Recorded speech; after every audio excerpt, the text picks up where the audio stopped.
Welcome and thank you for standing by. All participants will be on a listen-only mode for the duration of today's conference. We'll conduct a question-and-answer session throughout this presentation. If you would like to ask a question, you may press star then 1. I would now like to turn the conference over to Portland Ridley. Thank you. You may begin. Thank you, Karen. And hello, everyone, and welcome to the SAMHSA training webinar for the CMHS Suicide Prevention Grant Program. I'd like to welcome grantees from both Cohort 8 and Cohort 9. My name is Portland Ridley, and I'm a project officer here with the SAMHSA Campus Suicide Prevention Program in CMHS. Also with us today is Michelle Kaiser.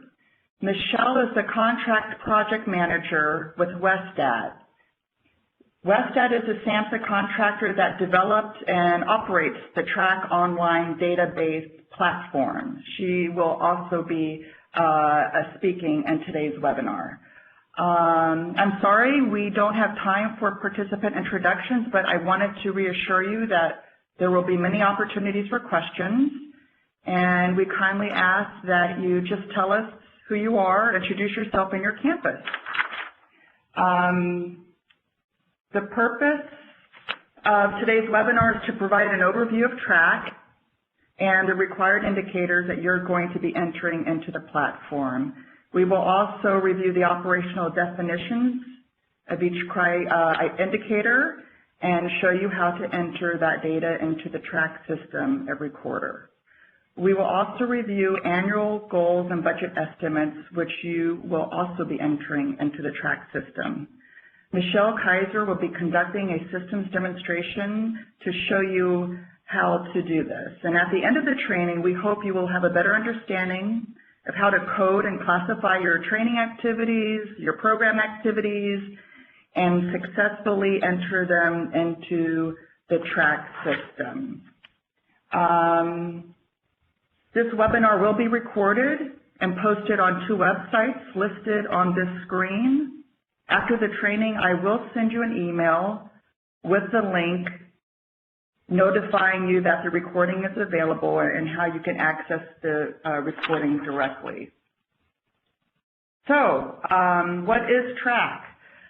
Before I get into that, I really wanted to just pause and take an opportunity to thank all of you, project directors and coordinators who are with us today for your commitment to the SAMHSA Garrett Lee Smith program. We know that starting a new federal grant project can be very overwhelming with various program or reporting requirements. And I just wanted to say on behalf of SAMHSA and CMHS, the campus team, please know how much we appreciate all of your hard work and dedication. And we really appreciate you being with us today. So what does TRAC stand for? It stands for the Transformation Accountability System. All federal agencies, including SAMHSA, were required to collect performance measures to promote accountability within its grant programs. So CMHS developed TRAC. It's an online web-based reporting system to meet this mandate. Now, I wanted to take a pause here and to make an announcement for the Cohort 8 grantees. The Cohort 8 grantees, when they started their grant, they were introduced to a new platform. It was called the Common Data Platform. So this announcement is for the Cohort 8 grantees, just to avoid any confusion. There is no Common Data Platform. As you know, that effort did not work well here at SAMHSA in terms of unifying all of the center systems here. I wanted to just clarify that moving forward, Cohort 8 grantees, Cohort 9 grantees, in fact, all CMHS grantees are going back. The TRAC system has been reactivating, and this is what we're going to be using going forward. Again, it's the platform TRAC that you are required to use. On this slide, we have the web address for the TRAC online data system. The WestAd contractor does have a help desk support team to help grantees with their user account, logging in, entering data, and also helping you navigate the online platform. You can reach the help desk by email or by phone. So after you receive today's training, West at TRAC Help will send you, the project directors and coordinators, an email. And in that email, they will have instructions for you on how to establish your user account and ID and how to access the TRAC system. Okay? So there are two parts to TRAC that you need to complete. First, you will need to enter your annual performance goals and budget estimates for each project year, that's year 1 and 2 and 3, into the TRAC system. You're only going to do this one time. It's an annual effort.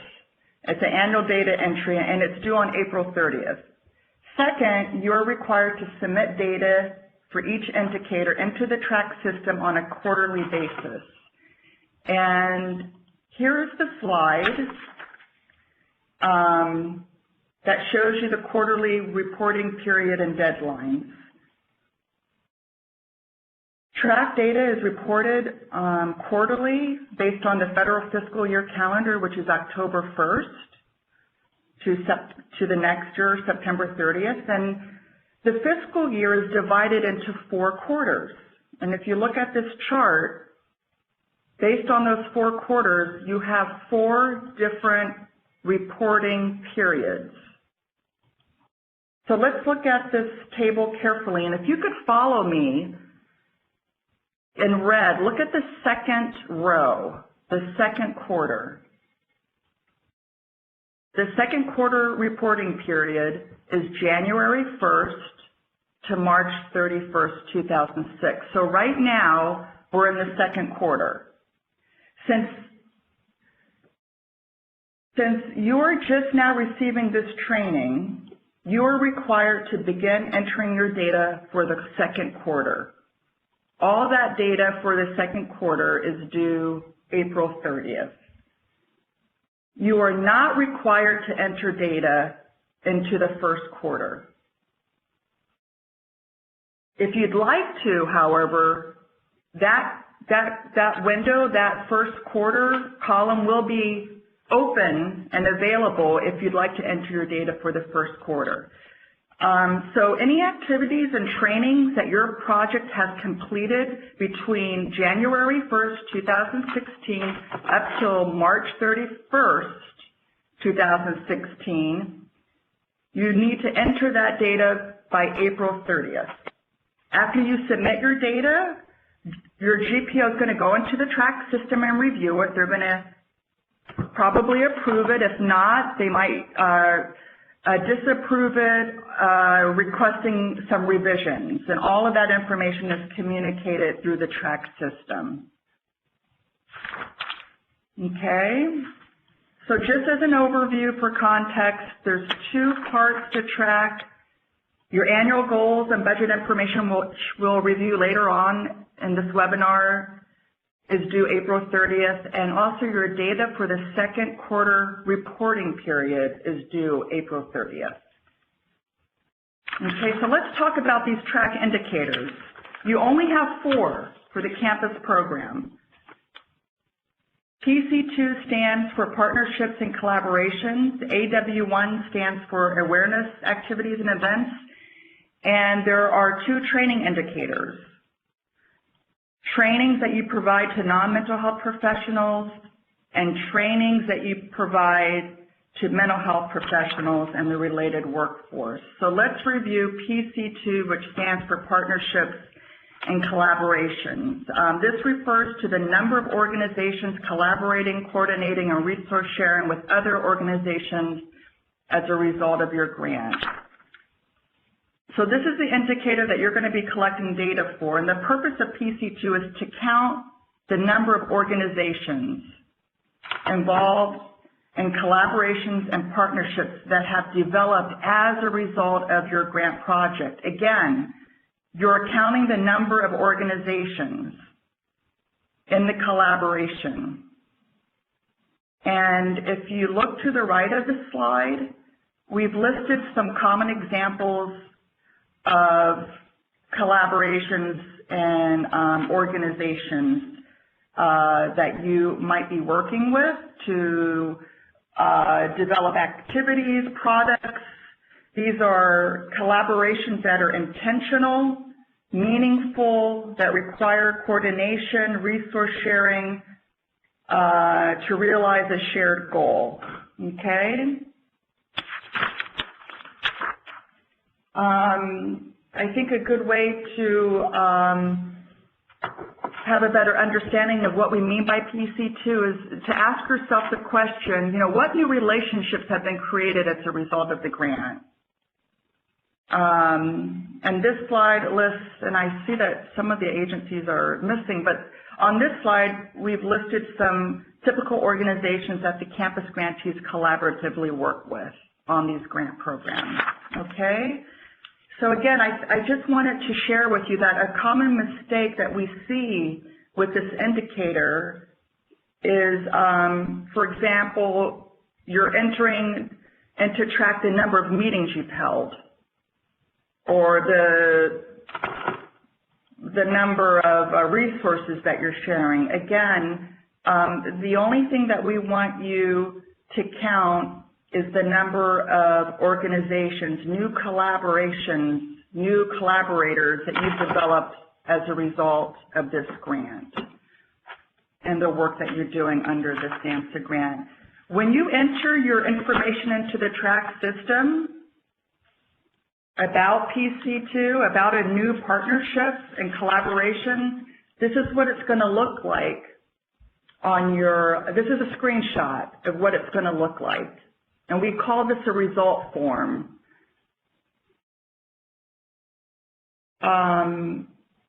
This is an example of where a grantee entered the name of the collaboration, which is a faith-based task force on suicide prevention. That's how they titled this collaboration.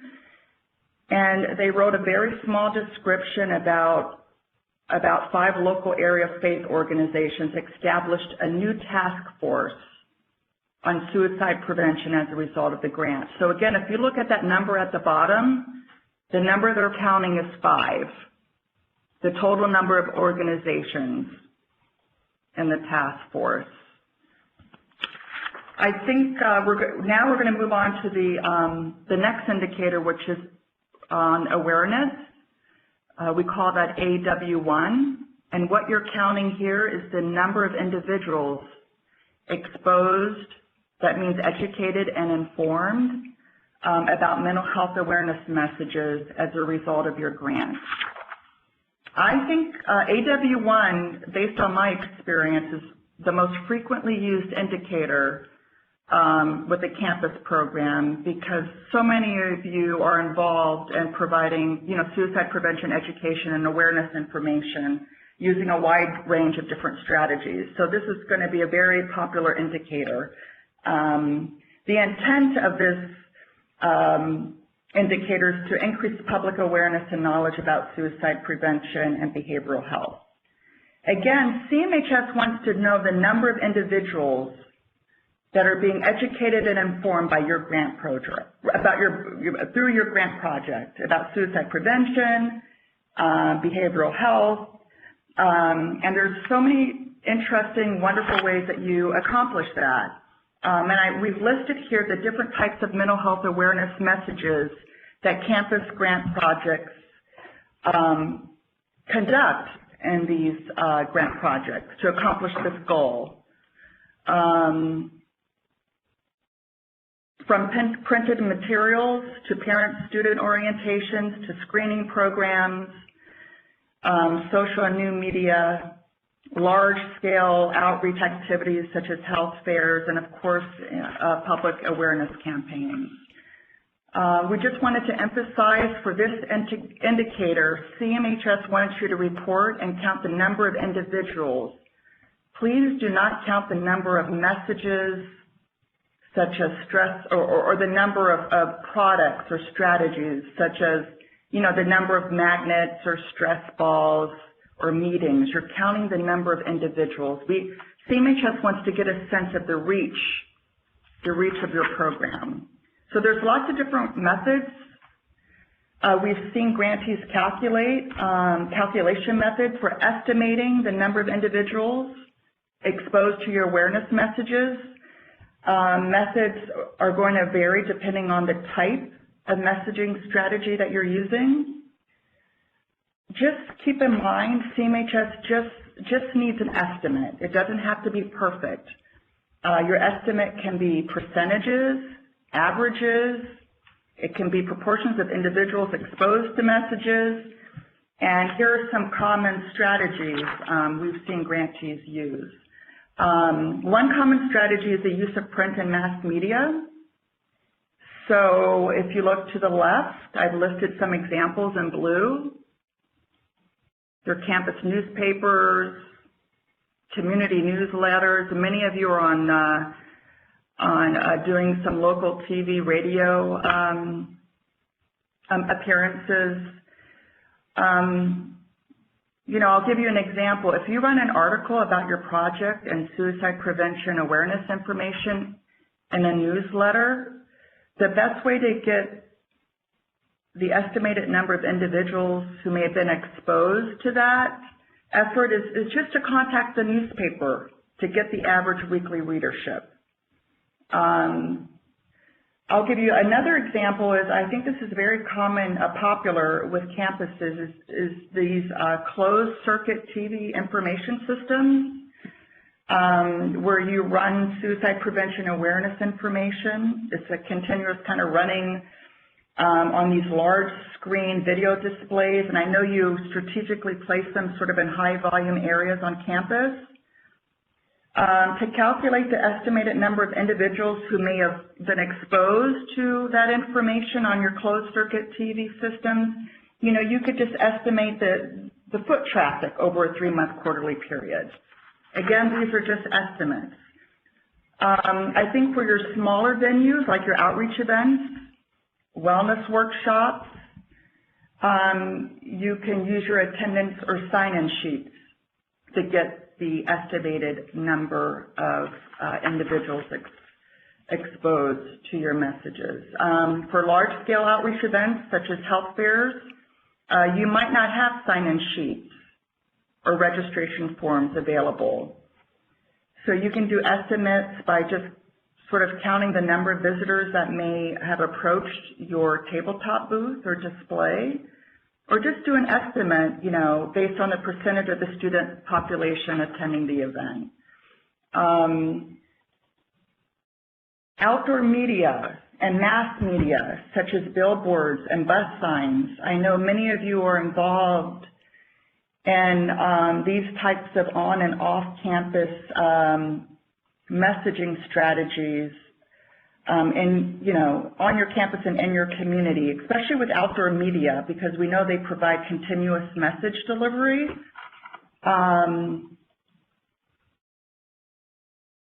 For campus grantees, we know that you're reaching students where they hang out and spend a lot of time, so you might have posters and bulletins in specific locations, posted in bike racks or on bus shuttles, restroom displays. For example, for posters, you might have them placed in high traffic areas like the Student Union building. You know, to get an estimate, just do a rough estimate on the percentage of the population who frequent the Student Union building during a given quarterly period. Some of you are contracting out with marketing vendors and doing a more comprehensive strategic sort of public awareness campaign, and you might be coupling that with mobile technology. Again, I think your vendor, whoever contractor you're working with, can help supply you with information if you're involved in that kind of strategy. And finally, the trend for many grantees is the use of social networking and other new multimedia platforms, of course, Facebook and mobile technology. We really call on the grantees. You guys are becoming the experts in terms of using social media and mobile technology. And, you know, you can get the estimated number of individuals exposed to your awareness and education information using these strategies. I think I've listed them here on the right-hand side, you know, counting the number of subscribers or counting the number of Twitter followers or, you know, the number of times a podcast is downloaded. I mean, these are just ideas and different things and estimation methods we've heard from our grantees. There are probably several other ways of doing estimates, and we really look to grantees to provide that information to us when they enter those indicators. So let me give you a screenshot of what an AW1, when you're entering an awareness indicator. And this is what it's going to look like when you go into the TRAC system. This is a screenshot. The type of strategy this grantee entered is social media, Twitter, right there in the result name circled in blue. Okay, and if you look further down, you can read the description of that particular awareness strategy and what they did in that quarter. They talked about adding 2,000 new followers to their social media account on Twitter. And these individuals are exposed to daily or weekly, monthly information on suicide prevention and information and resources. So circled in red is the total number of individuals exposed. Here's another example of a data entry for awareness. This is an independent news article circled in blue. That's how they titled their messaging strategy. And underlined in red, in their description, they wrote, the number exposed is based on the average weekly readership of the newspaper. So their result number, the number of individuals, is 77K for that particular entry. Let's see. We're going to move on to the last two indicators, which is training. We have two indicators that you will be collecting information and entering into TRAC. TR1 refers to the trainings that you will be providing to individuals from the public, non-mental health professionals. And WT refers to trainings that your grant will be providing to individuals who are from the mental health field or related workforce. Common trainings that campuses are involved in include gatekeeper training, assessment and referral, general awareness. I wanted to clarify the intent of this indicator. CMHS just wants to know, and they're most interested in understanding, who are you training in these grant programs? Are they mental health professionals or are they non-mental health professionals? And then give us the total number of individuals trained. The most common error we see with this data, with this indicator, is counting the number of trainings. We don't want to know the number of trainings. We want to know the number of folks that you're training. Okay? Trainings that are being funded by your grant, too. So here's some examples of individuals that would be classified under TR1. If you're providing a training for Greek life, non-mental health professionals, campus administrative personnel, your registrar's office, financial aid office, we consider that target audience to fall under TR1. The best way to think about this training audience and why they should be classified as TR1 is to consider whether these individuals are being trained in an area that is outside their typical job duty, such as student affairs and the faculty, facilities maintenance staff. If it's outside their typical job duty, you're going to classify these individuals as a TR1. And here's a screenshot of what it's going to look like when you enter your data into the TRAC system. This grantee provided a suicide gatekeeper training. 46 individuals attended. It's the training at the top, it's TR1. It was a total of 46 individuals, staff and the general public attended this training, and they provided a description, and 46 individuals were trained. So WD2, this slide shows examples of individuals that would be classified under WD2.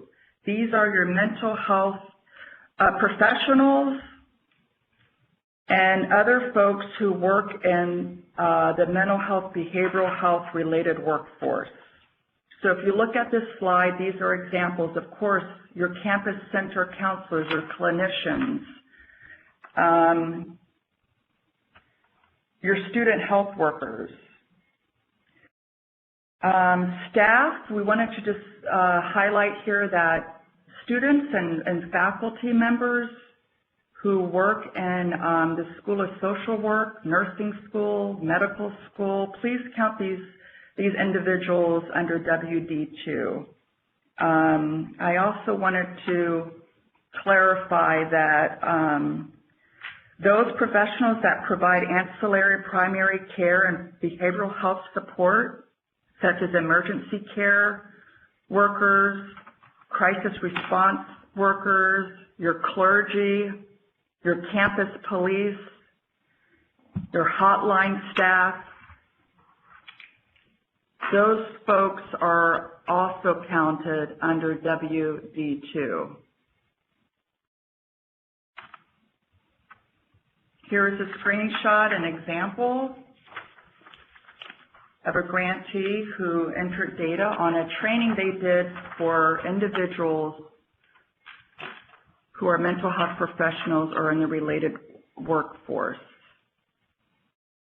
They did a suicide risk assessment overview for trainees, and they provided a 1-hour general suicide risk assessment. And here they trained psychology interns. Again, psychology interns would be classified as under WD2, so that's an example. Again, this is just a summary of the differences between the two training indicators. WD2, referring to the individuals who are mental health professionals or related workforce. The effort here is that you are providing trainings to improve workforce development. TR1 refers to individuals from the public or lay folks. They are not mental health professionals. Okay. So the question is, what if you do not have any data to report? Let's say in the second quarter, we just reviewed all the indicators. Let's say you don't have anything to report. Let's say you didn't do a training this second quarter. That's okay. You don't have anything new to report. You still are required to go in the TRAC system and communicate that to us. For example, many of you just hired project coordinators. You're still in the planning phase of your grant. It's not uncommon that you might not have anything to report, but the most important thing is to let us know that by logging into TRAC, clicking on that indicator. Let's say you didn't do any trainings. Click on the training indicator, and then there's a little box that's called No New Results, and this is what it looks like. It's in red. If there are no new results for a particular indicator, you're going to check that box. That's all you have to do, and then save and finish. That is a valid data entry. You're letting us know that you have nothing new to report for this particular indicator for this given quarter. I just wanted to stress, and I don't mean to sound repetitive, but I just wanted to let you know that this is probably one of the most common errors that we see with the requirement that grantees have to report data on a quarterly basis. It's not clicking on that no new results box if you don't have anything to report to us, because what happens is leaving an indicator blank we're counting it as a 0 towards your grant. By clicking on no new results, you're letting us know you have nothing new to report. And that is a requirement under the grant. So at this time, before we do any questions about the indicators, I'm going to turn it over to Michelle Kaiser, who will do a systems demonstration. Okay, I'm going to go into screen sharing here. Hold on just a second. Oops, you don't want to see that.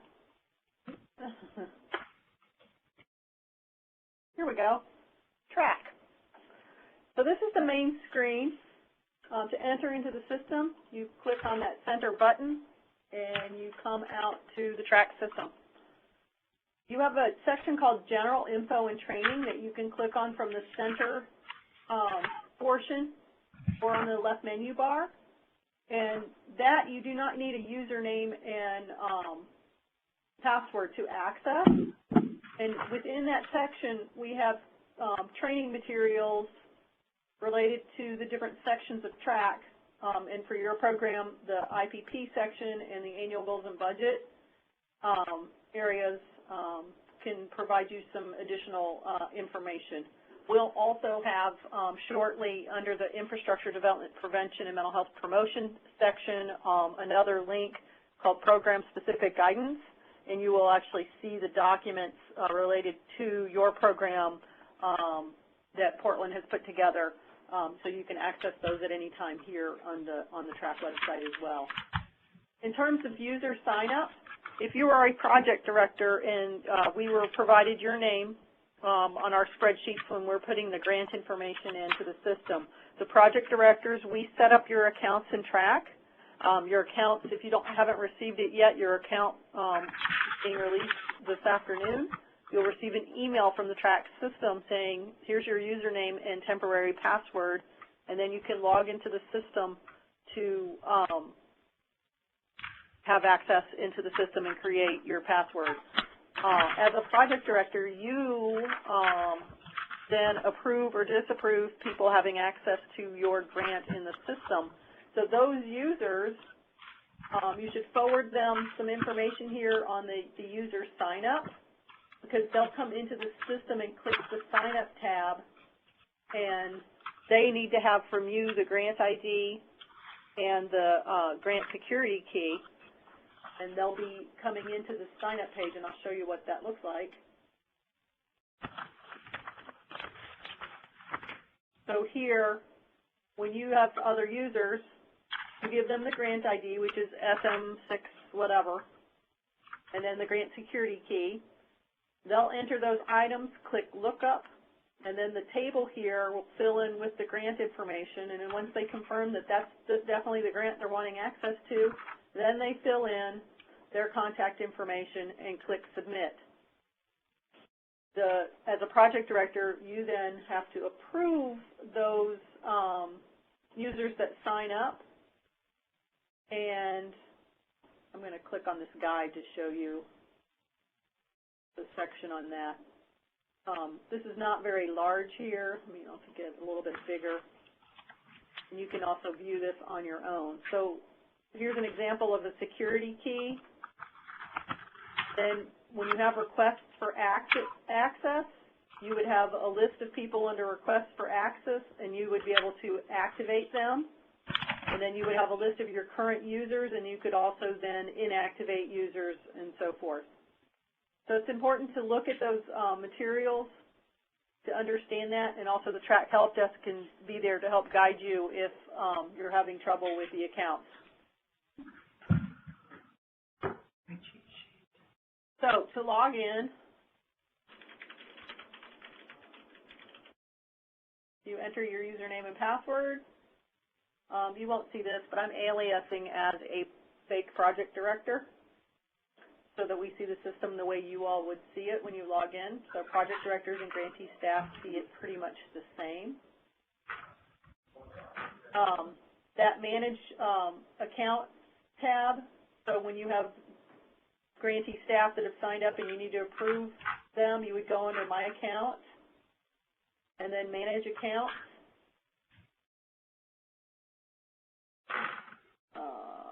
This is the one I'm going to use today.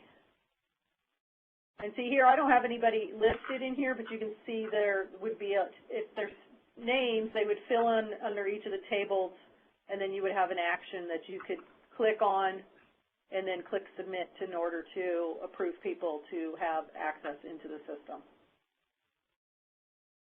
You can always update your own information as well. So we've tried to make that kind of user access areas and update information on your grant. Sometimes there's some other information that needs to be entered. You have your grant profile page also, which is useful, because then it would tell you who your CMHS project officer is that's been provided to us, obviously, when we enter that into the system. And then it would give you a whole list of who has access to staff, and then what the data reporting requirements are. And that schedule that Portland was showing you earlier also is here.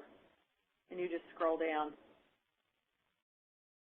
So it's just useful information there in that My Account tab. In terms of the data entry for IPP, you click on data entry, then IPP, and you have, there's basically two sections to the IPP, main sections, I should say. So you have this Add Find Results screen, which has two parts to it. You have this upper part where you can just click in to just go ahead and add any results. So like she was showing you examples of the result record. If I click on Add New Result, I get to a blank result record. I select which quarter I'm entering data for, which indicator, and then I would enter in my result name, no more than 150 characters. And then you have your result description, which can't be more than 550 characters. You can cut and paste from other documents. Because your GPOs have more than one grant to review, it's probably preferred that you try to be concise and not write a novel in there so that they can understand what happened and who was trained or whatever the indicator you're writing in for. And then obviously you have to put your quantifiers in. If you click Save, Add New, it's just going to give you another blank result record. So if you just want to sit and do data entry, you could just keep clicking Save, Add New, and enter all the data that you needed to enter for the quarter. If you click Save, Finish, it pops you back to that main screen that you were at. So that's just from using that Add Results tab up at the top. This Find Results screen, if you have access to more than one program, you see these this program drop down and this cohort and grant list. Most of you probably will only have access to your own, so you won't have these mover boxes to worry about at the top. But you would pull in your grant that you're looking for at that time. Right now, the selected priority types you don't really need to worry about. When we actually have locks on the system, it kind of helps you to narrow down to what action items do I have when you're within 30 days of a lock. You also get a little warning message at the top of the system when you're in 30 days of a lock and you haven't entered data. But right now, you don't have to worry about that so much. And the default is to select everything in the boxes.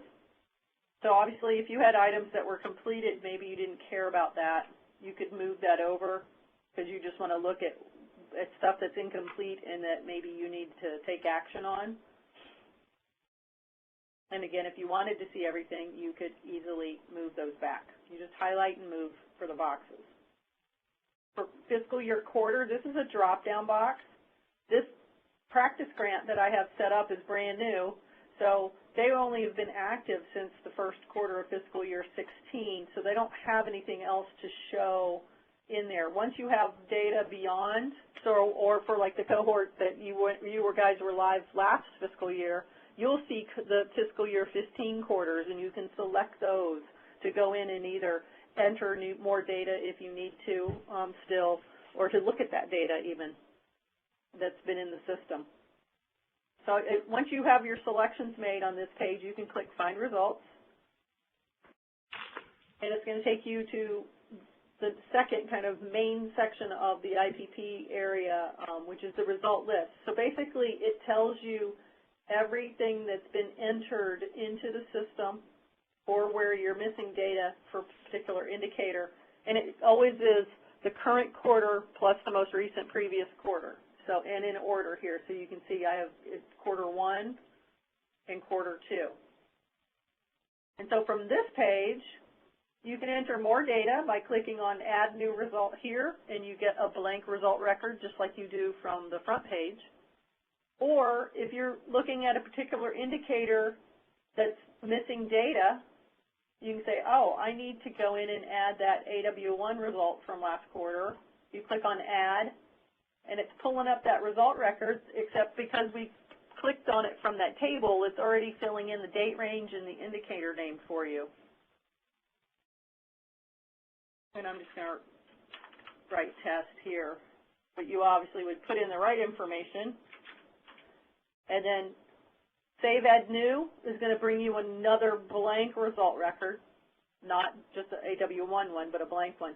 Save Finish is going to take us back to that table. And then you would see that you had entered something for that indicator. One item to note, you can enter more than one result per an indicator. So it's not just a one-for-one relationship here.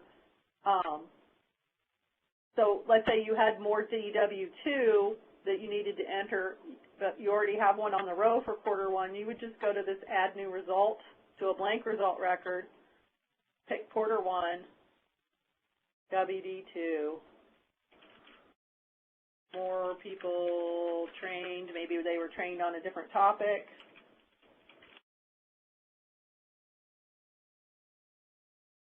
Save Finish, and then you can see here that then that additional result is there. And you can do that as many times as you need to for any of the indicators.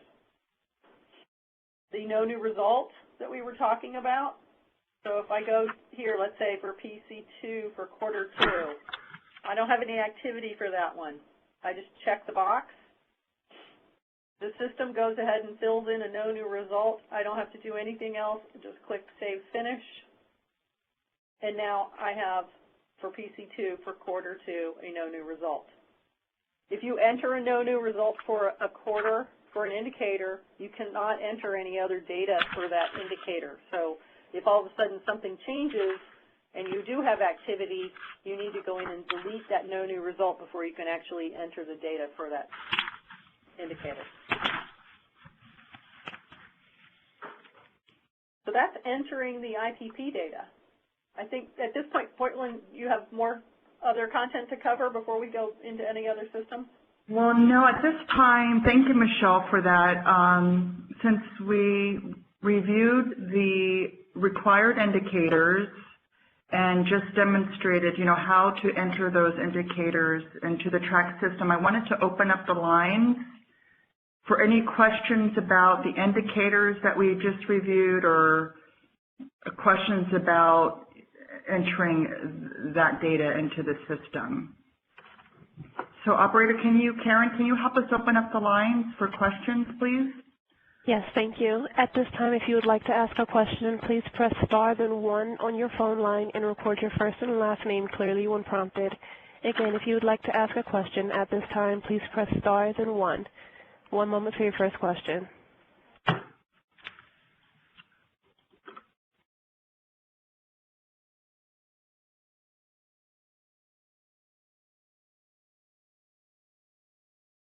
Our first question comes from Jessica Provines. Ma'am, your line is open. Hi, I'm from cohort 8, and earlier in today's training, you stated that entering data into the TRAC system for quarter 1 was optional. However, we've received previous emails that says that we will need to be submitting first quarter data, and the deadline was extended to February 26th. I'm sorry, Jessica, this is Portland from SAMHSA. You're correct. I'm sorry, this is unusual for me in terms of the target audience. We have new grantees, cohort 9, who are on the phone with us today, but thank you, Jessica. You're correct. I send out those track bulletins, and for cohort 8, who have been using this Excel spreadsheet, we're hoping that, yes, you can enter your data for quarter 1, 2 into the track system. Okay, and then my second question, on cohort 8, I think it would have been our quarter 4, where we just submitted the CDP, or formerly the CDP data, to you all on a Excel spreadsheet. Yep. You don't have to worry about you don't have to worry about fiscal year 2015 data. Yeah, but my question is, when we log into the TRAC system, will we be able to see that data? Yes. Yeah, this is Michelle at WestStat. Yeah. We entered that data that we received from Portland and others that were on spreadsheets that you all sent in. Some of it may be consolidated into quarter 4 rather than other quarters if we weren't sure which quarter it belonged to. Okay. But we did enter every data item that we did receive. So you can review it and delete anything that looks extraneous, or if you need to add more, feel free to go ahead and do that. Okay. Thank you. Great. Jessica, thank you for that question. That's really an important question and an announcement, you know, that we wanted to make sure the cohort 8 grantees, again, WestStat, the contractor, has entered your data for fiscal year 2015 the best that they could based on those Excel spreadsheets. You can go, after this training, you can go ahead and log in and look at that data, review it like Michelle said, and I think there was an email sent out with an announcement about the fiscal year 2015 data. Yeah, we also, if anybody had actually entered data into the CDP, we merged those IPP records as well. So again, you want to, if you had actually entered stuff and you may have received something from us that said maybe something was rejected or there was duplicate, so it's helpful for you all just to actually go in and see what we have in the system, make sure it's accurate, and make any adjustments as needed if something is missing, or if maybe we missed a new duplicate just because it was named slightly differently, that it got merged in. Okay. And also, it would be helpful if you have any holes in any quarters to, for indicators for 15 to put in those no new results if necessary as well. Again, I know that's a lot for cohort 8. We're being very flexible with that fiscal year 2015 data review because, we're now in fiscal year 2016. And we know that common data platform phase was not operating consistently, and a lot of grantees had problems accessing the CDP and then entering the data and then the data disappearing. It was a very a difficult time in terms of launching a new system. So we understand that the data is not going to be completely accurate and perfect. So in terms of priority setting, right now you're in fiscal year 2016, cohort 8 grantees, and if you're feeling overwhelmed, like, wow, you got to focus on fiscal year 16, get that data in for the second quarter, you got the first quarter to enter the data in for fiscal year 16, we'd like you to take the time, to do that in a system that's working, this TRAC system. And then when you're done with that, go ahead and look at your fiscal year 2015 data based on the emails that you're getting from WestStat. Look at it, try to remember if it's accurate, make edits. But CMHS does not want to overwhelm you all at one time with these data demands as you're learning a new TRAC system. Okay, I want to send out that message. Okay? So any other questions? Yes, thank you. Our next question comes from Emma Griffiths. Ma'am, your line is open. Thank you. Hi. This is Emma Griffiths from Red Rocks Community College. I just want to verify that we're just entering every data set one time. So for example, if we have a coalition that meets throughout the year, we're just recording the number of organizations, like for quarter 1, we're not re-entering it again for quarters 2, 3, and 4.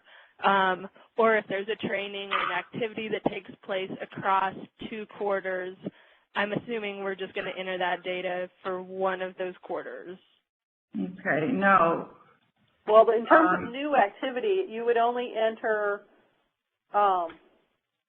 if it's a new training, or when the training's completed, I think you would need to enter it when it's completed, because you don't want to, and you don't want to repeat coalitions if there are not a new form. So Emma, this is Portland. If you complete a training in a given quarter, we want you to enter it during that given quarterly reporting period. Okay? If you complete a training 3 months from now, you enter it in that respective quarter. Don't enter it. You only enter information that's completed, a training that was actually completed, not a training that's in progress or that you're planning. And in the quarter that it was completed in. Does that make, let's just talk about trainings. Does that make sense? Yes. And so you did, if you have, you could do it a couple different ways. Let's say in quarter 1, you did 3 trainings in quarter 1, and you don't want to do 3 different entries, but you did 3 trainings in quarter 1 for TR1 individuals. You can put in the dates in one result description. We provided trainings to Residence Life on gatekeeper training. We did it on January 4th, January 17th, January 20th for a total of 100 RAs. You do understand, and that's in one quarter, and you do one result form. Okay, you completed the training, it was in that given quarter, and they were so close, the dates were so close, you're just going to do it all in one data result form. Does that make sense? Yes. And so if a training extends into another quarter, then we would look at when the training was complete and report those numbers in the quarter in which it was complete. Like a 2-day assist training that takes place in quarter 2 and in quarter 3, then it'll be reported in quarter 3. Oh. Okay, well, I don't know what the likelihood is of that happening, that they would go over quarters. But listen, if you provide a training, let's look at if you have a quarter, you have the reporting period. If you provide a training, a 2-day training, look at the date that it was completed and the quarter that it was done in, and enter it in that quarter. Right. So, okay. I'm looking at... you're not going to have trainings that are going to overlap in a quarter. If you do, just go with just make a good judgment, but that's never going to, that's unusual. The point is this. Enter the training after you completed it in the quarter that it was done. Okay. It's very simple in terms of trainings. And we have a cheat sheet. If everyone got the cheat sheet, we clarified that very clearly on the first page. You know, look at that. This, I think, TRAC is probably a lot more flexible platform. It's live at any time. You can access TRAC at any time to enter these completed activities in that given quarter. But if you had a question about, new collaborations, if you establish, let's talk about PC2. Your other question was PC2, which is about new collaborations. So if you just developed a new collaboration and it happened in a particular quarter, you're just going to enter that once with those 5 or 6 local agencies. You don't want to repeat it every quarter. You just enter it once because it happened once. Does that make sense? Because you're not counting the meetings in terms of them meeting. You're just counting the collaboration and the number of agencies in that collaboration. So look clearly, read clearly the cheat sheet and the operational definitions of PC2 so you have a better understanding of partnerships. And then you and I can talk offline if you're still having difficulty understanding that criteria. Right. Great. Thank you. Thank you. We do have one more question coming from Jessica Provines. Ma'am, your line is open. Okay, this is just a follow-up. So for Cohort 8 grantees that you entered our previous spreadsheet data into the TRAC system, for the PC2 indicators on new partnerships and collaborations, is it going to be, this is more of a question in terms of how the software and the platform works. Is it going to be easy for me to see which partnerships and collaborations have already been entered, or am I going to have to pull a report so I'm not entering it a second time? Does that make sense? Yes, this is Michelle. Yes, when you go in and you go to that result list, you'll see where you've entered in a PC2 result, and you can open it up and see who you've entered into that. You could go back and, once you have data in the system, you could go back and look at old quarters and be able to see who you've entered already if you're not sure. So we can just review, and then just if we need to add, we can add. Correct. Now, I think just clarifying the previous caller's question, it looks like on all the other indicators, WD2s, TR1s, and the AW1s, we enter those every quarter that those happen, even if we've already entered it once. It's just the PC2s, the partnerships and the collaborations, that we only enter in the very first quarter. Oh, you would enter it, maybe not the very first quarter, but the quarter that the first quarter in which it was created. Right. Yeah, that's okay. So you wouldn't need to enter it again unless, let's say you had a new partner that came into the partnership, then you could put in a result and say, hey, had this group and this partner is added in, and you would just add in that new partner number. Okay. Thank you. Thank you. There are no further questions at this time. I'm sorry, what was that, Karen? No other questions about the indicators or the quarterly reporting periods to enter that data? No further questions at this time. Okay, I was going to go back to see if there were any questions. I just wanted to also highlight that you should have received the cheat sheet. The cheat sheet is a program-specific guidance tool that provides the operational definitions of each indicator. This is what GPOs are using. This is what grantees are using. So we're all consistent with the operational definitions and criteria and what it is that you're counting and entering into the TRAC system. So there are tips there in terms of what you count and what you don't count. You have your schedule here on your cheat sheet in terms of the quarterly reporting periods. And this was designed just for the campus suicide prevention program. It's only 5 pages long. If you wanted to get the manual developed for IPP indicators, it would have been a 50-page binder on all of the indicators for CMHS, but this is only relevant to the campus program. I would print out that cheat sheet, keep it at your desk, print out the table, the quarterly report schedule there, and just keep it at your desk, because any questions that you have, we're going to go to this cheat sheet because this is sort of our master reference that we're using for the indicators in terms of what not to count, how to count, the guidelines for entering it, the do's and the don'ts.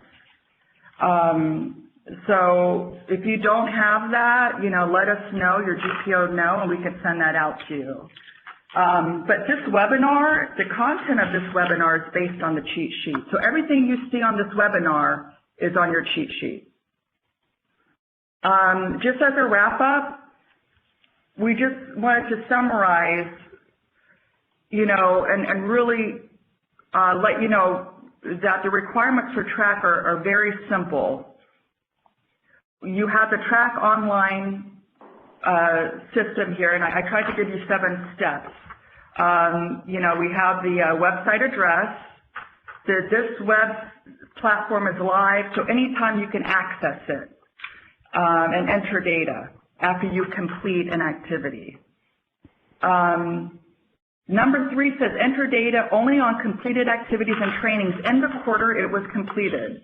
Do not enter data on activities that are in progress or anything that you're planning to have. We only want to know what you've completed. If you have nothing new to report, the requirement is that you go into TRAC, click on the indicator that you have not done any new activities on, and click on no new results to let us know that. After you've done that, you click on save or add, or you just save finish to complete your entry. After you do that, your GPO will be alerted that you've entered information. So that tells us, for us as GPOs, we're going to go into TRAC and we're going to review your data and we're going to approve or disapprove or request revisions. So those are the steps. Now I just wanted to tell you a little bit something about an external review board that we have here at CMHS. And again, this is mandated and something that we have to do, but it's an external review board, and it's a review board that is just checking and monitoring grantees for compliance on data entry. Again, if you could just log into TRAC every quarter, enter your quarterly data, or enter no new results to tell us that there's no new activities for that quarter, and if you can enter and set your annual goals and get them into TRAC, and if you can enter your budget estimates and get them into TRAC, you will be in compliance with the TRAC requirement. That's all you need to do. And I just wanted to let you know that there is a board that's monitoring grantees and GPOs on whether or not this is being done. So now I'm going to shift. We talked about data that you're going to be entering on a quarterly basis and those indicators. We're going to shift now to a one-time activity that you're going to be doing. This is not a quarterly effort. The second component of TRAC is setting your annual performance goals. And this is in a way related to your quarterly reporting, and I'll explain that later, but the purpose of setting your annual performance goals is just to simply quantify your original approved goals as you described in your grant application. We're not asking you to do anything new with your goals. We're asking you to set goals that are realistic and relevant, and they're all based on what you said you do in your application. So what is an annual performance goal? It's really a numeric value that you're sending for each of the indicators that we just described in this webinar. You just need to set a numeric goal for each indicator as listed on this slide. So for cohort 8, in terms of your annual goals, I don't know. The campus program is a 3-year grant program, but we have 3 individual project periods. There's year 1, year 2, and year 3. You're going to set numeric goals for each grant year. They're not cumulative, they're individual goals. So cohort 8, that is what your cycle looks like in terms of the 3 grant years. And then cohort 9, you started at a different time. You're going to be setting goals for these grant years, year 1, year 2, and year 3. So that just gives you some context. So this is really simple, you guys. We're just talking about setting a numeric annual goal for each indicator for each grant year. So we were just talking about training. What you're going to do is just pull out your application and your work plan. Look at what you propose to do in your application. Let's look at Tier 1, which is the number of individuals that you plan on training in your grant. So based on the information in your application and your work plan, what is the total number of individuals you plan to train in year 1? What about year 2? How many individuals do you plan to train? Again, these are non-mental health professionals. These are your RAs, your Greek life, the registrar's office, How many do you plan to train in year 2? And then what about year 3? How many do you plan to train in year 3? So you're going to do that for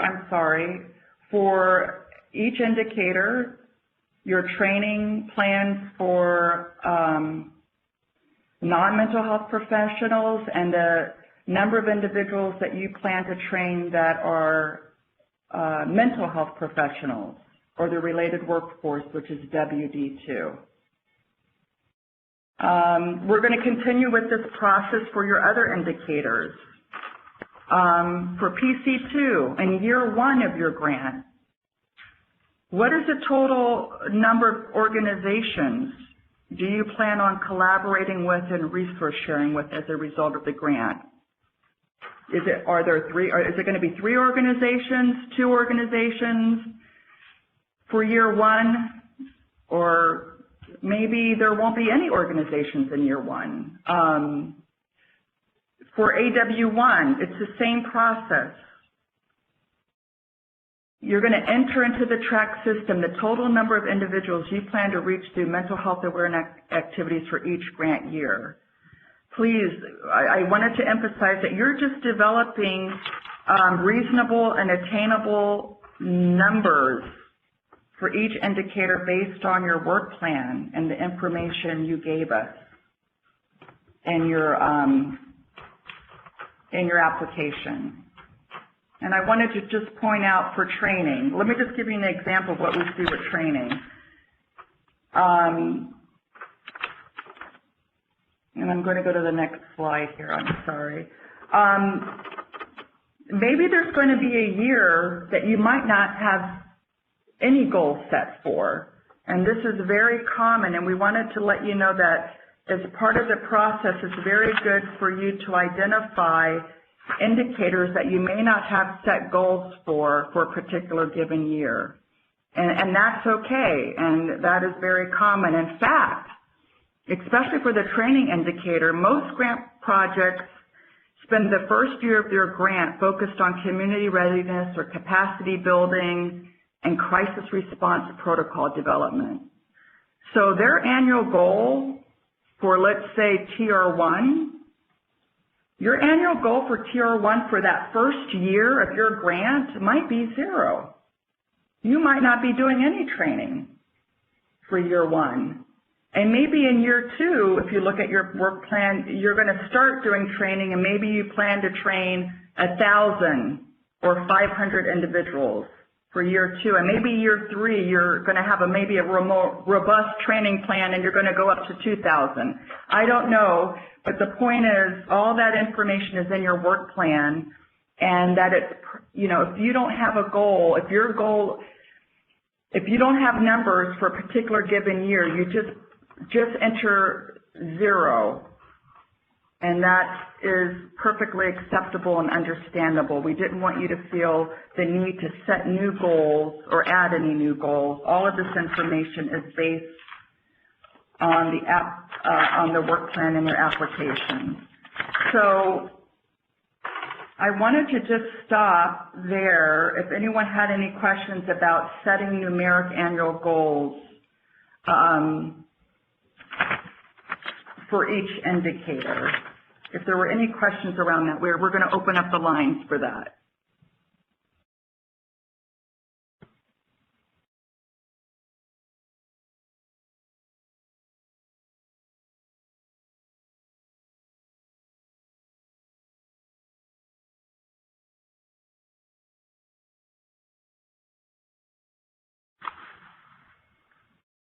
Karen, are there any questions?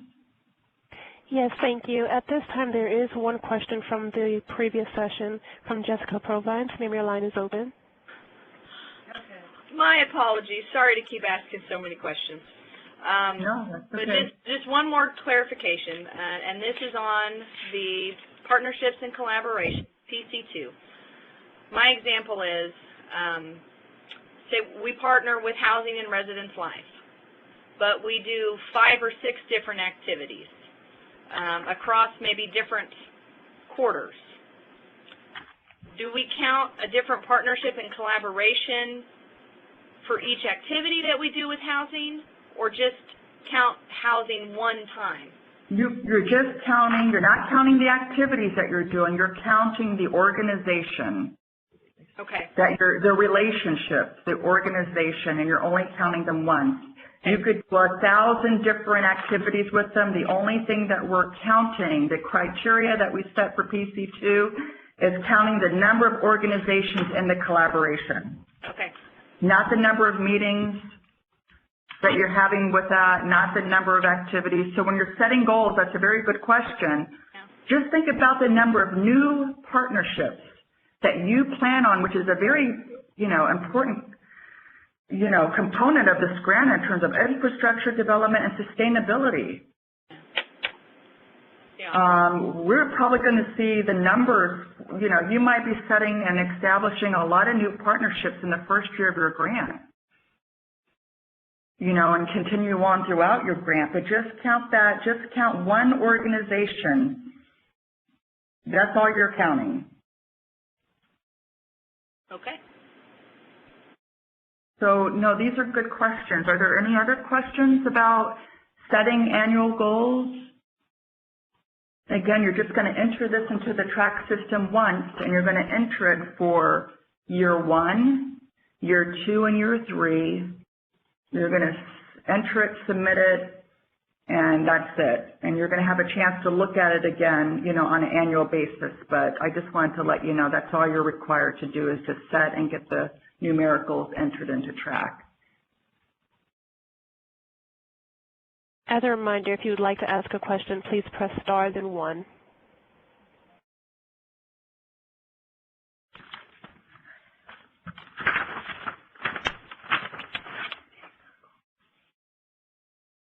There are no further questions at this time. They all have April 30th to do numerical.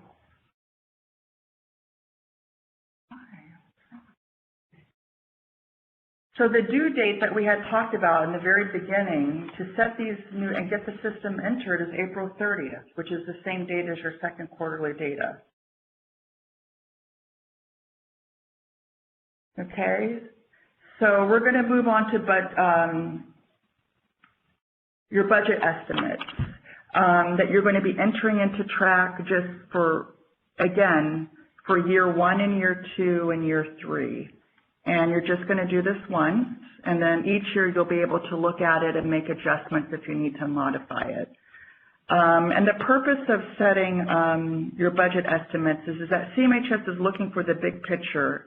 We're not looking for specific line items, but we want to get a sense of the approximate percentage of the dollar amount, percentage or the dollar amount of what the grant is expected to spend for 4 different categories, and I'm going to review those 4 different categories. So right now we need to take a shift. We've been talking about the indicators a lot, but when you're setting budget estimates, it's not related at all to the IPP indicators. They're related to 4 budget categories, and we're going to review that now, okay? And again, we're just having you report on how much of your annual budget you plan to spend on the 4 budget categories. And the only way to get started on this process is that you need specific information in front of you to help you. And these are important resources. If you don't have this information, you're not going to be able to get it entered into the TRAC system. First, you need your application and your budget that's in your application. Okay? And you need to have your work plan. Second, make sure you have a copy of your official notice of award, because that is a document that officially outlines your budget award allotments for each grant year. And then you're going to have to understand the 4 budget categories. And let's talk about that now, about the 4 budget categories. You're going to break down each annual grant award. This slide shows when you go to the TRAC screen to the budget module, you're going to see lots of categories. You're going to see 6.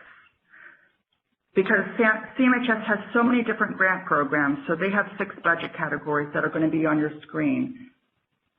For the campus program, there's only 4 categories you need to worry about and complete. The 4 categories are on the left. Infrastructure development, data collection evaluation, mental health promotion prevention, grants administration. Those are the budget categories that are going to be on the TRAC screen. You're also going to see service provision, because we have a lot of grants here that do direct client treatment services, but our campus program doesn't do that. So I'm sorry, you're going to see it.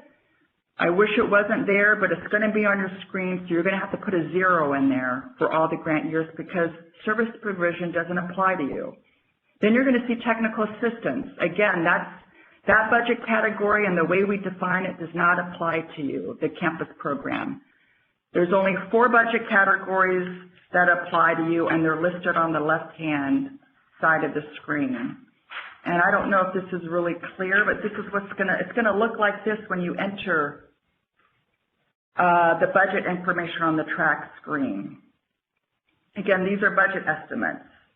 To the left, where you see the red arrows, you're going to see those 6 budget categories. We highlighted service provision and technical assistance in red because it doesn't apply to you. You just put a 0 for all of those grant years. Okay? You only have 4. Infrastructure development, data collection, mental health prevention activities, and grant administration. If you look at the top of the screen, at the very top, you're going to see grant year periods. Again, this looks like a 4-year grant program. I'm sorry, but you're going to see 3 columns, and each one will have your grant year. Okay? So I'm going to walk you through the screens. The first steps that you need to do to enter your annual grant, to be successful in terms of getting through this budget module on the TRAC screens. First, you're going to enter your annual grant award for each grant year. If you look here at the very top, there's a grant award amount, and you're going to have to look at that notice of award. And if you look at that notice of award, you're going to enter just the federal grant award. You're going to enter it for year 1, it's probably 100 or 102K. For year 2, it might be different, maybe 99K. And for year 3, you're going to have to put that number in there and just use those grant award amounts. Again, only the federal amount there. So that's your first step. The second step is you're going to have to decide which method you want to use in terms of entering your budget estimates. You can enter your budget data by dollar amount, or you can enter it using a percentage format. Unfortunately, you can only use one method. So you're going to pick a method, and the step 3 is after you decide on which method, you can begin calculating your estimates for the 4 budget categories: infrastructure development, data collection, promotion, and prevention. And as you determine a budget estimate for each budget category, you're going to consider the type of activities you're planning to spend within each category. Remember, you can include all direct and indirect costs associated with that category. What we don't want you to include is any in-kind contributions, match costs, or carryover dollars. Again, you're just using that federal grant dollar amount listed on your notice of award. Okay, so when you're doing your budget estimates, you know, the intent and the purpose of this is to legitimize funding. You're only collecting and entering information on activities that are funded by the GLS grant program. So that's why we don't want you to include in-kind contributions. We don't want you to include your match costs, just the federal grant award amount for each year.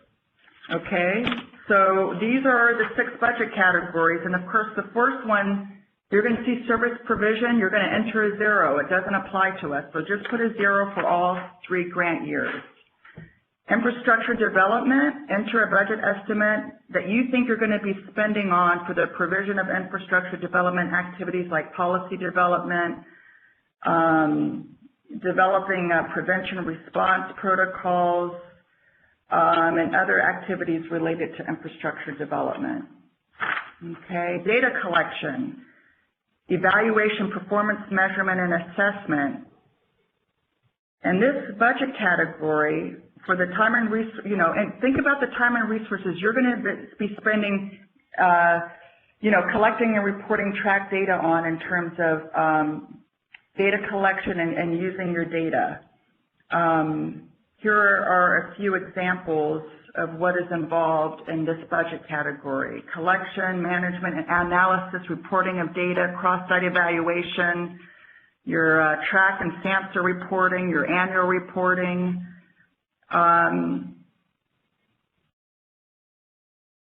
Remember not to exceed 20% of that annual grant amount. So when you're thinking about your budget estimate, again, if you look at your application and your budget section, you probably already have that information, that breakdown available in your budget of your application. How much money you're planning to spend on data collection. This category is on mental illness prevention and mental health promotion activities. So this is a budget category that's capturing activities related to suicide prevention, mental illness, and your mental health promotion goals, such as your social marketing, outreach activities, screening programs. This is going to make up a major part of your budget. And we've just listed a few examples of how to think about this budget category when you're developing your budget estimate. And the last one is grant administration. This is a budget category for general activities required for the overall management and administration of your project. So these are some examples of what we mean by grant administration when you're thinking about a budget estimate for each grant year. And the last category is like services provision. The last category, number 6, is technical assistance. And the good news is just enter 0 because this does not apply to the GLS campus program. Just enter 0 for each grant year. So this is another, I just wanted to give you a visual, an example of what it might look like for a grantee. If you look at the top, you have year 1 grant award, year 2, and year 3. And you're going to enter in that column how much federal dollars you got for year 1, year 2, and year 3.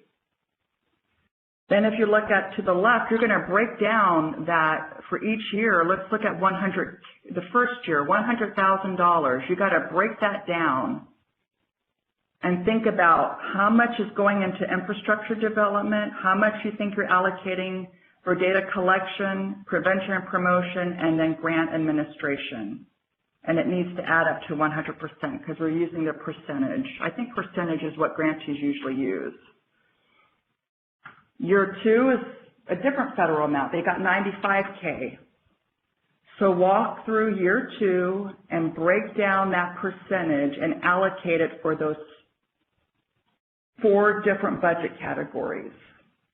And if you look at the red budget categories, services provision and technical assistance, it's in red because it doesn't apply to you, and you're going to enter 0 for each grant year.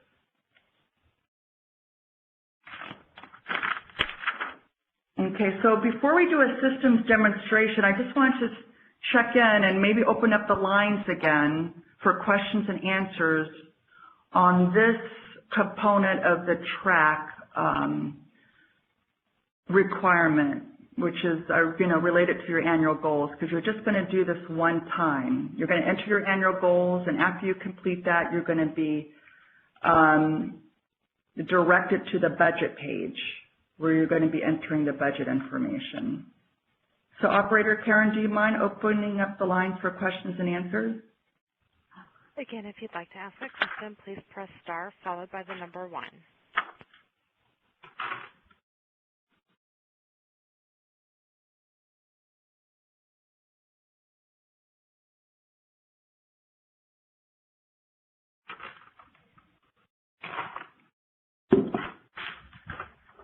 There is a question coming through. One moment. Great.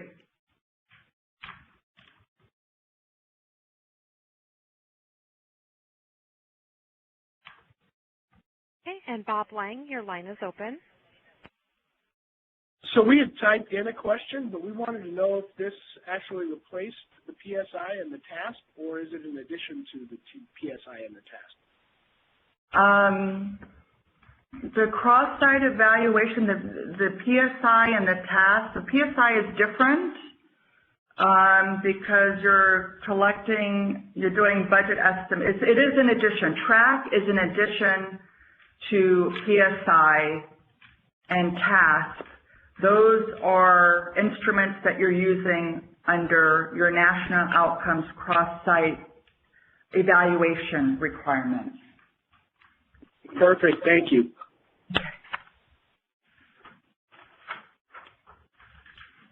Again, if you'd like to ask a question, please press star followed by the number 1.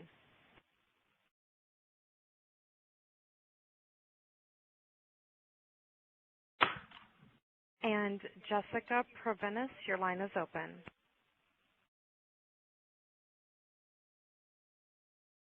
Hello? Go ahead. Sorry, I think I was muted. Earlier you had said that for cohort 8, you had already entered the indicators into the TRAC system.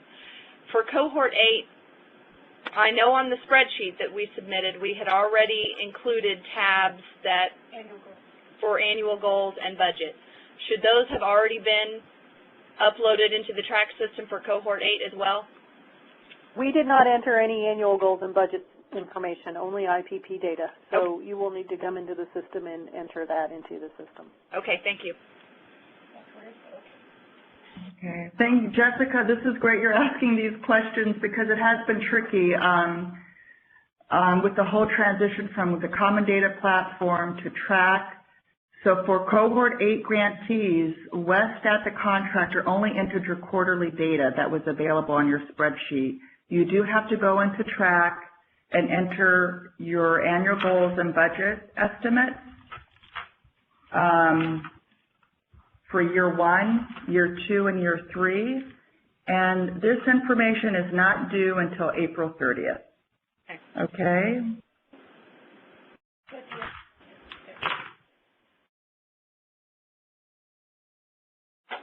Any other questions before we get into the systems demonstration? There are no other questions in the queue. Okay. All right. So I'm going to show you. So this is an example. This is actually a real grant, so I'm not going to type and save anything because this is a real GLS grantees page. But when you're in the TRAC system after you've logged in, when you go to data entry, and then you'll click on annual goals and budget, and you'll come right to this page, which is where you're entering the first set of goals. So this is just these two indicators, WD2 and TC2. Obviously, you just enter the number, right into the field. And then you would click on Save, and then click Next to move to the next screen. Since this is somebody's real form, I'm not going to enter anything. I'm going to go ahead and click Next. If you don't enter any zeros and stuff, it's going to give you a warning message when you click on Next if you haven't saved before you move on, like this. So it's telling me my form's incomplete. Because it's in yellow, that's a soft error message, and I can keep on moving forward. If it were in red, then I would have to make sure I fix the error before I moved on.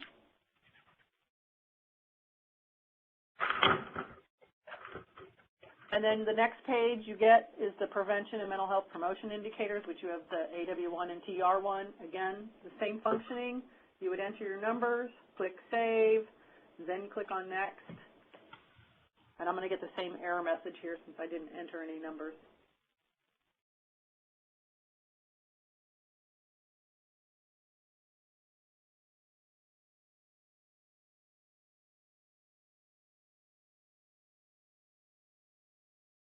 And if anybody's wondering, the O&B expiration date that's showing there, we are extended to the end of February as we're still waiting the next approval. It just, the number hasn't been updated on the page yet.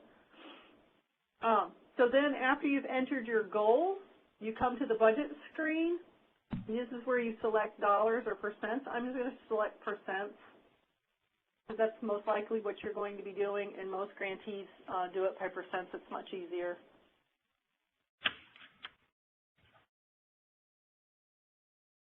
And the system doesn't move as slow when you guys are logged in as yourselves. I'm in as myself at the moment, and I have access to every program and every grant, so it turns a little slower. So here, you get to the form. One thing to note is your total grant award amount is going to be up at the top under the O&B number, but that's just the total award amount. But then here's where you enter your annual award amount.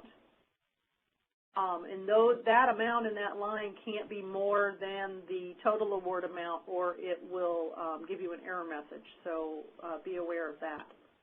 And then obviously you see the different lines, just like were in the slides that Portland was showing.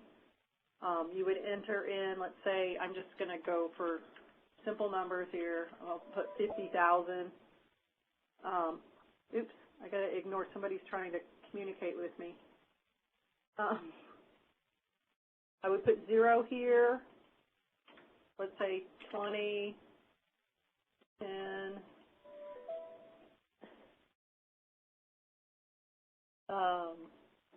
20,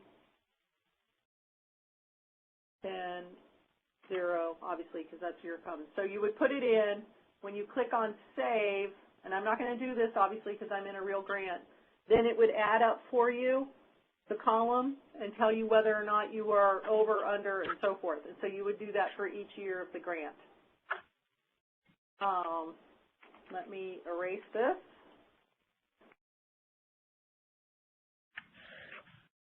The next screen, when you click Next, I'm going to get an error message here again.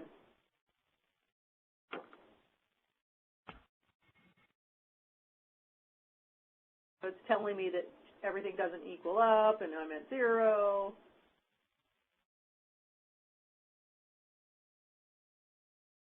And again, it won't move this slow for you guys. So the last page, after you've entered everything, is you get to a summary screen. So you can see everything that you've entered. So you would see the goals for the indicators, and then your budget information.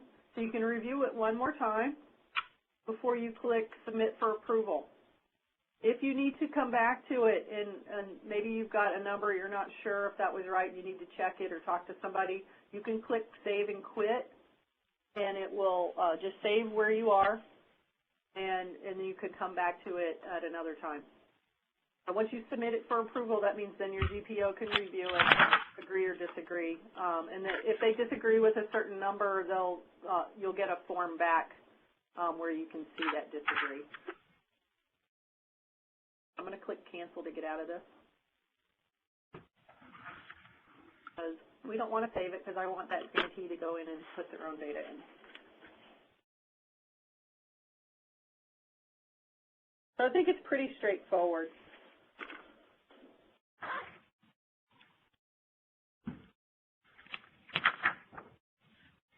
And you can see, like, for all of the 8 and the cohorts that are on the phone, I get all my cohort numbers used. We have 8 and 9, I think. Is this what this is? Yes, cohort 8 and 9.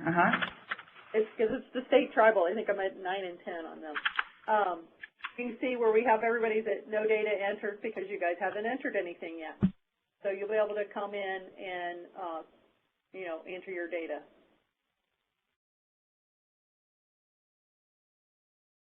Any other questions on the system?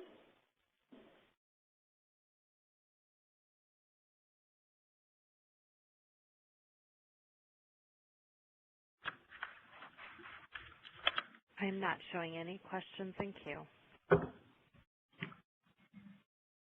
One thing to note, I didn't really talk about this too much, I don't think, in the beginning, was the bulletin board.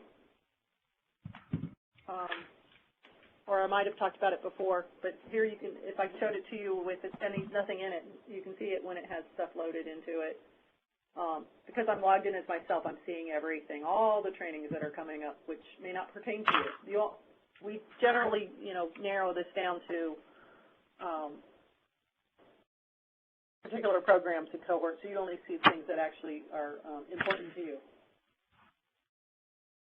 I have nothing else to show at this point, Portland. Okay. Thank you, Michelle. I'd like to open up the lines again, Karen, for questions and answers about the demo or anything regarding the demonstration or the annual goals and budget estimates. Again, if you'd like to ask a question, please press star followed by the number 1.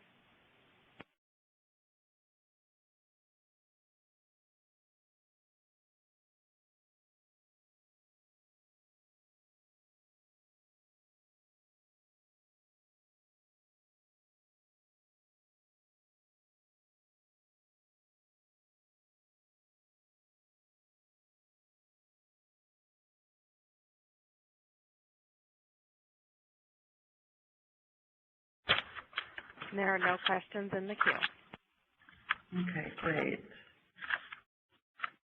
So just in summary, as we close this webinar training, just a friendly reminder, your GPO is available to work with you on helping you set and determine your annual goals, and to also help you determine your budget estimates for each of those individual grant years, year 1, year 2, and year 3.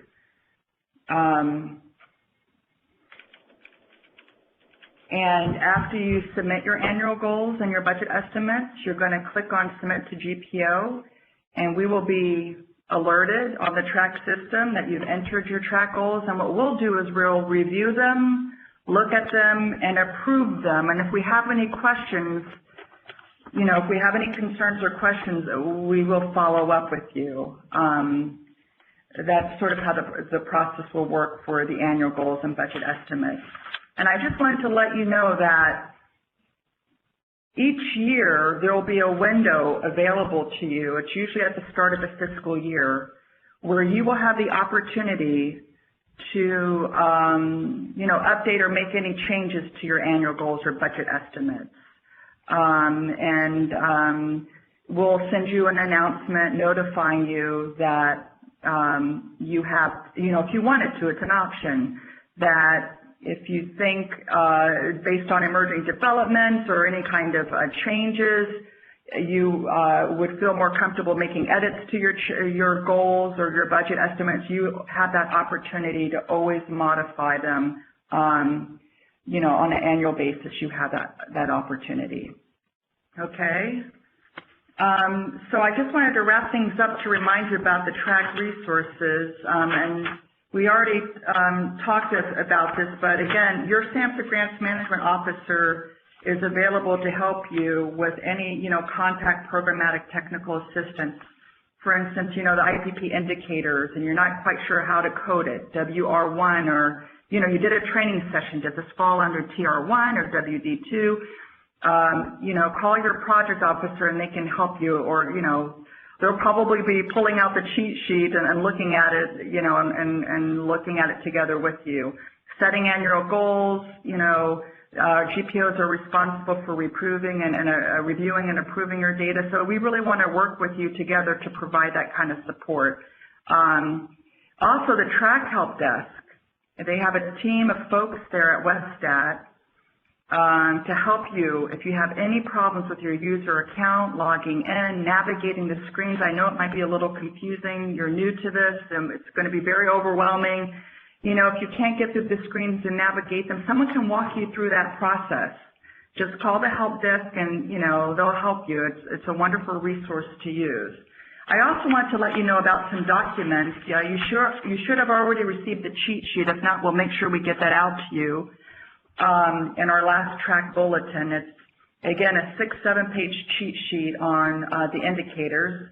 Also, after this training, we'll send you we have a 2-page step-by-step checklist that walks you through how to set and enter your annual goals and budget estimates. It's just 2 pages long, step by step, and we'll send that to you, and hopefully that will be a good resource to help you with your goals, or to review and talk about with your grants, with your SAMHSA grants government project officer, your GPO. The last resource, and I don't want to overwhelm you, again, I think in terms of priority setting, you want to feel really comfortable with understanding the indicators, what kind of data you need to collect for each respective indicator, and again, getting your annual goals and budget estimates in. And these resources will also be posted on the TRAC website in addition to being sent to you by email. I just wanted to let you know that, after you set your annual goals, and you might say, wow, we're going to change, train, maybe, 25 folks in the first year and 100 folks in the second year, and then the grant year you might have a goal of training 1,000 folks. The TRAC system is used as a program monitoring tool for both SAMHSA and grantees to demonstrate, number one, your accomplishments. It's a wonderful way for us, for you to demonstrate those, and also for us, for the public, the leadership, Congress. It also shows, how successful your grant is at achieving those goals. Again, these are performance measures, and it's monitoring how well you're doing at reaching your goals based on the quarterly data that you're setting. And it helps grantees and federal program staff be on the same page in terms of expectations and the performance of your grant. So you might be curious, like, how am I doing with reaching my goals? You entered your goals, you're getting that quarterly data, and you might want to know, how do I know how I'm doing in terms of the progress in meeting my annual goals?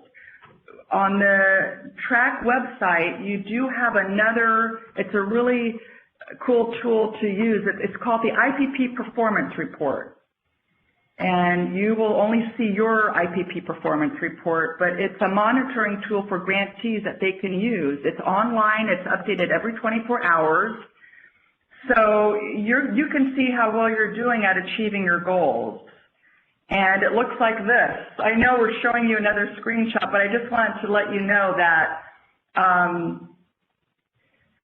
it's divided by quarters. It tells you how well you're doing at entering your goals. Entering your quarterly data. If you have an excerpt, that means you've entered your data and everything is fine. But if you look at the column in red, that's the total number. That's the total numeric goal that you set, for example, for WD2 training.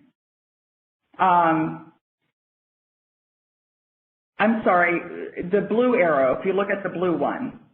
So in this particular example, this grantee set for a particular grant year, they're planning on training 174 individuals. If you look at the blue arrow. And right now, just based on the 2 quarters, there's 4 listed there, but they've only entered data for there's only been 2 quarters in that fiscal year. It tells you in the first column there in red, with the red arrow highlighted, that to date, just into the 2 quarters of the program, they've trained 110 folks. So if you look at the very last column, it gives you a sense of, where you are in achieving your goal for training.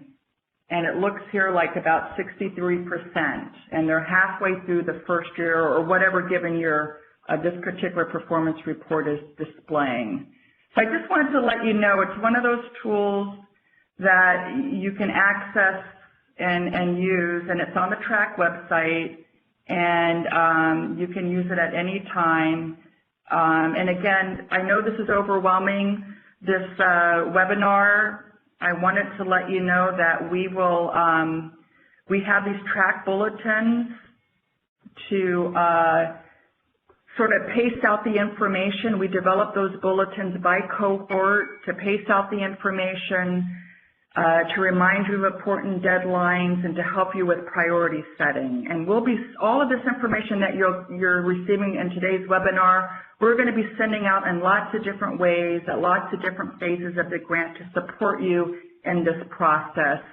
And we're going to do it very carefully and mindfully and not overwhelm you and dump you with lots of information at one time. And that's why it's so important to read those TRAC bulletins. So with that, again, I just wanted to thank you again for all of your time and participating in today's webinar. And I think I'll open up the line one more time for questions and answers before we conclude today's call. So Karen, can you help us with that? And if you'd like to ask a question, please press star followed by the number 1. One moment, please, for the first question.